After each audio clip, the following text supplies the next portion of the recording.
going on, folks? So this vid's on why it's got to be this way. The fact is, folks, we didn't have enough babies. I'm not sure. Well, I got the general overview as to why we didn't have enough babies. You know, they say rich folks don't want to have babies, and people that don't see a bright future, you know, being broke all the time, they don't want to have babies. And so we didn't have enough babies, and that means that for the big, you know, you guys have heard the boomers are the biggest demographic, the biggest amount of people that were born in one point in time. Those folks are aging out here and in the other first world countries. So we don't got enough people that's going to be around to take care of them, do the work, make the stuff, all that jazz, you know. And so we need the robots, we need the AI, we need these things to you know, soak up the human gap that we got. Now, I do have a silver lining. I was checking out a podcast the other day, and it's a point that I didn't think about. You know, I know that we're going to get from here to not needing money at some point, you know, but in between that time, it's supposed to be rough.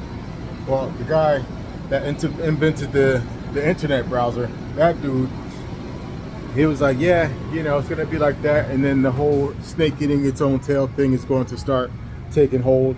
But the good thing is, you know, like that means that prices of everything will start coming down.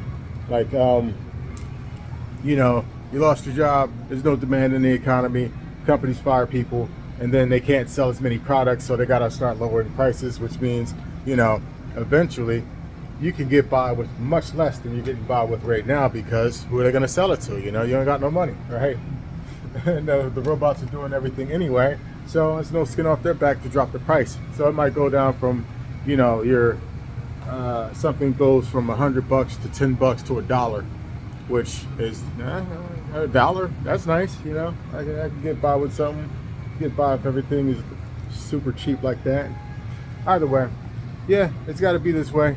And like I said, look to Japan to see exactly what it is in that interim, but then put your America goggles on and show, you know, like, all right, well, those guys are real, well, according to television, I've never actually been in Japan, those guys are real, you know, they got a lot of culture of, what's the word, being cool, being calm, being collected, you know what I mean, being respectful. There you go.